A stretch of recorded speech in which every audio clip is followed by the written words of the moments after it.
Like they say in my country, I'd like to be like you when I grow up. Better be careful what you wish for. I'm overloaded tonight. Hurry up.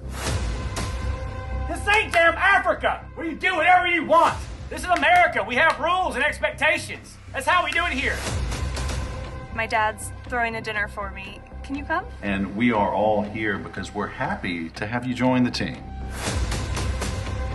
You keep making excuses for this man. If he's my husband we're talking about now, I am very convinced that Michael was with his mistress. Michael! Being overly ambitious can make you break your own rules and values. I provide for you guys to be comfortable. You are a husband first! A father first!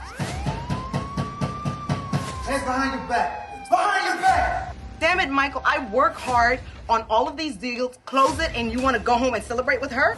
Is coming to America a curse? How convenient.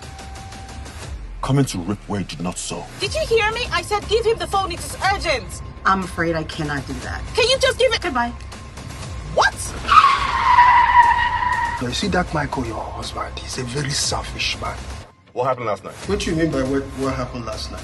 She is so disrespectful. No, you're disrespectful. You do not talk to me like that. Yes, I need to see my son. You've lost that privilege! You're not supposed to be here.